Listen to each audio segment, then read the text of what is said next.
Good afternoon and welcome to Midday Report here on TVP World. I'm your host, Marie Kato.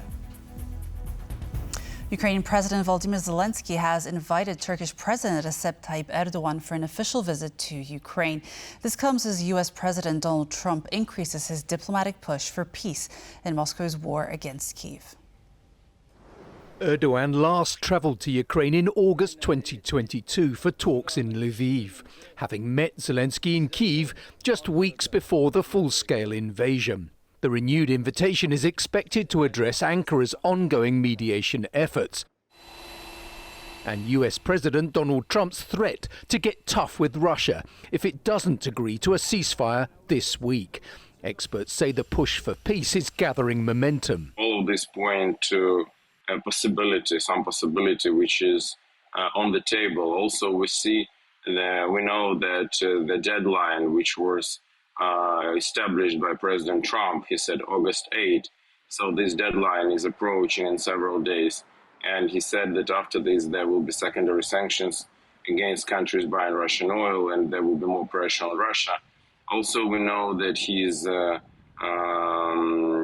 envoy, special envoy, Steve Witkoff.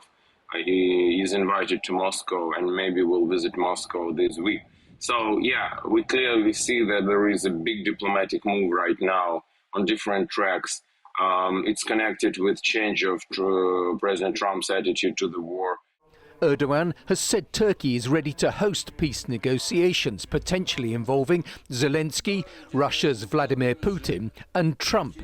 Turkey remains one of the few nations maintaining open dialogue with both Kyiv and Moscow, having previously facilitated peace talks in 2022. In Ukraine, 10 civilians are dead and 17 more have been injured after Russian ballistic missiles hit Ukraine's Kyiv region overnight on Tuesday. Regional authorities and Ukraine's Air Force reported that Russian forces launched an Iskander-M ballistic missile and 46 Shahed-type drones upon Ukraine overnight. According to the Kyiv Independent, Ukraine's air defense and electronic warfare intercepted 29 drones, while the Iskander missile and another 17 drones reached their targets. The heavily hit Kyiv region and especially the town of Lozova suffered the greatest damage. The Russian attack damaged railway infrastructure and started fires at the station and on depot building roofs, killing a mechanic. Lozova Mayor Serhiy Zelenskyy called it the heaviest attack against the town since the start of the full-scale invasion.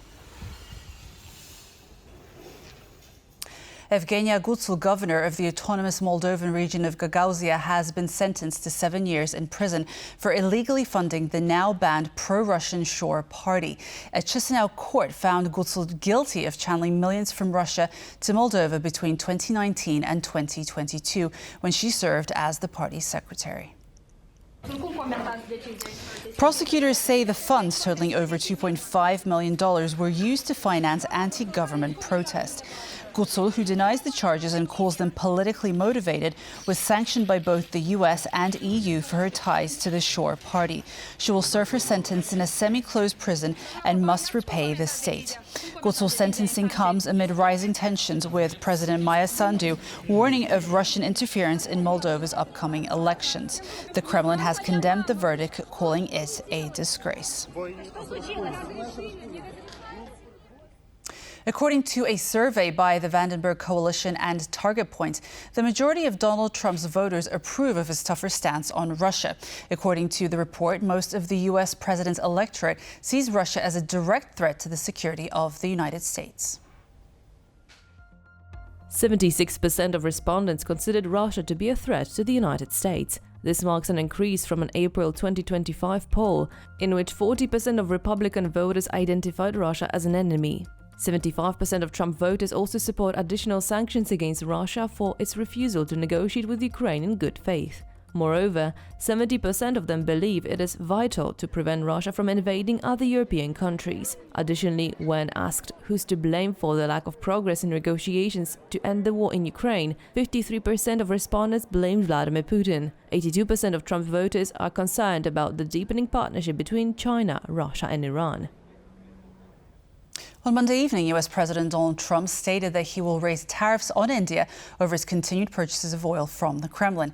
According to Trump, Indian authorities care more about making profit from oil sales rather than about how many people in Ukraine are being killed by the, quote, Russian war machine. India is not only buying massive amounts of Russian oil, they are then, for much of the oil purchased, selling it on the open market for big profits. They don't care how many people in Ukraine are being killed by the Russian war machine. Because of this, I will be substantially raising the tariff paid by India to the USA. Thank you for your attention to this matter. A senior EU official has defended the EU-US trade deal, stating that the agreement is not just about the 15% tariff rate, but also persevering the transatlantic relationship.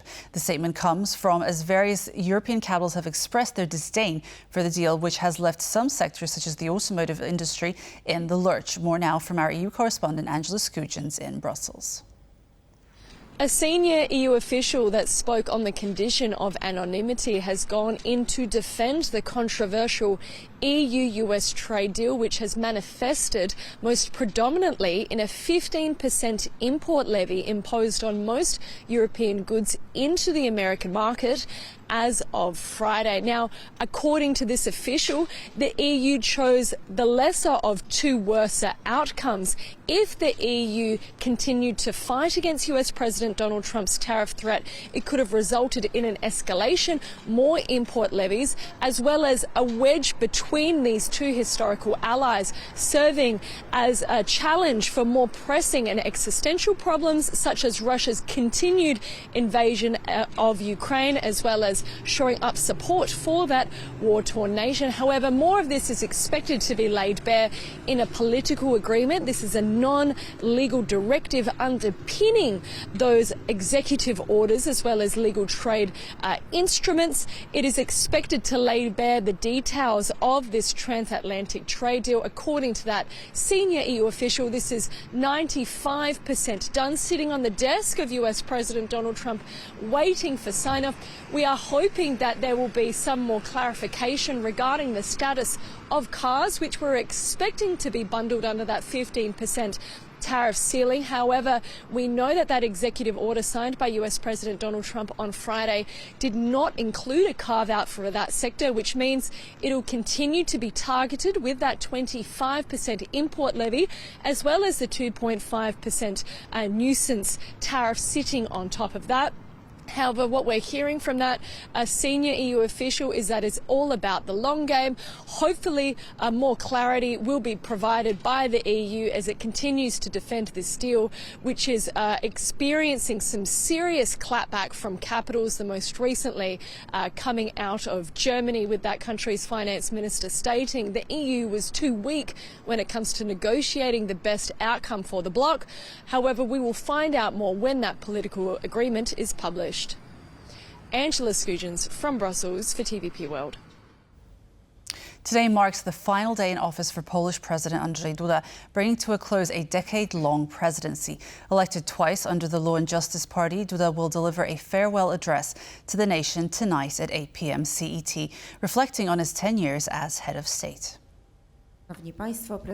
Earlier in the day, Duda will formally dismiss ministers in a ceremony at the presidential palace.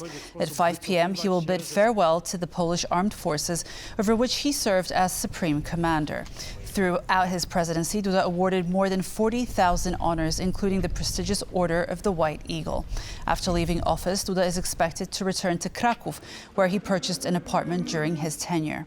Tomorrow, Karol Nawrocki will be sworn in as Poland's new president. The former head of the Institute of National Remembrance narrowly defeated Warsaw Mayor Rafał Trzaskowski in a runoff election, securing almost 51% of the votes.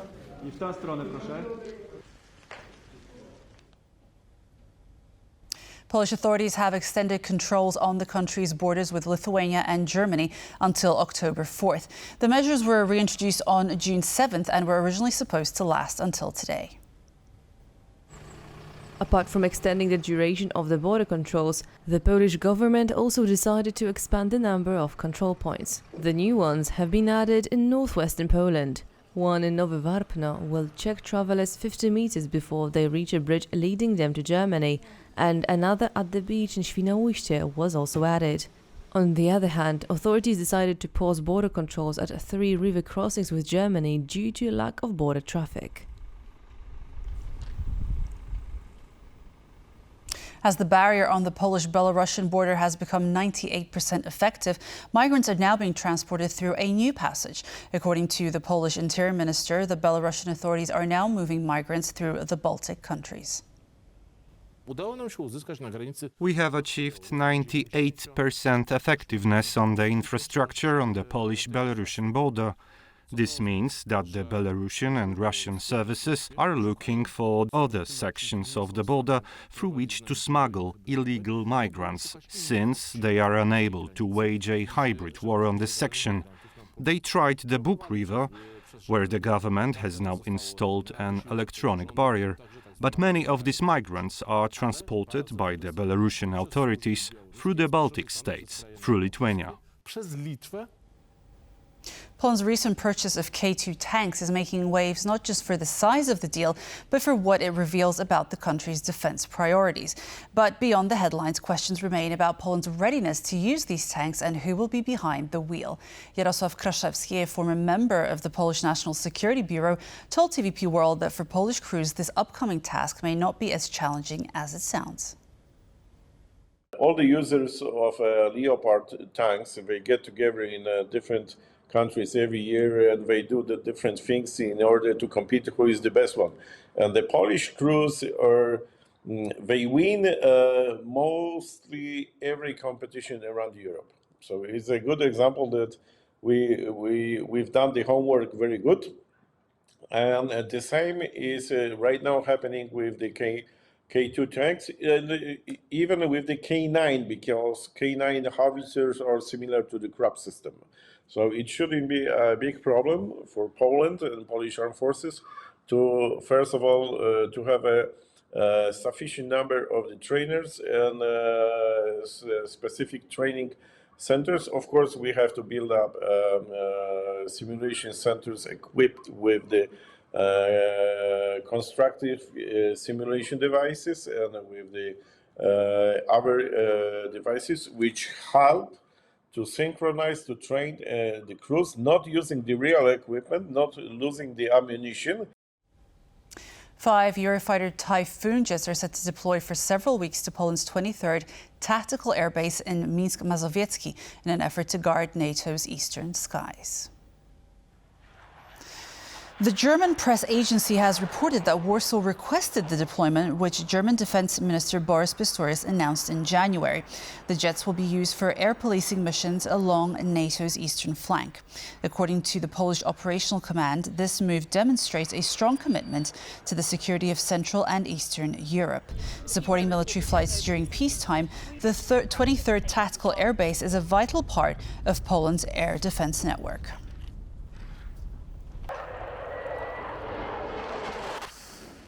Warsaw's Botanical Gardens is home to the world's stinkiest flower. But beyond that, this rare beauty has just bloomed for the second time in front of the eyes of its curious fans.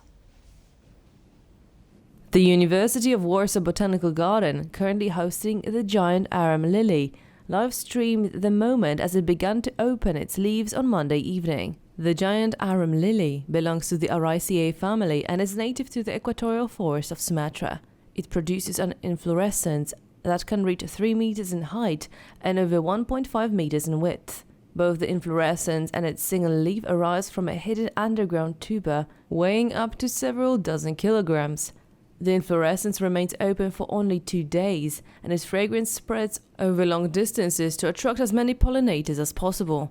It first bloomed in June 2021, generating great interest.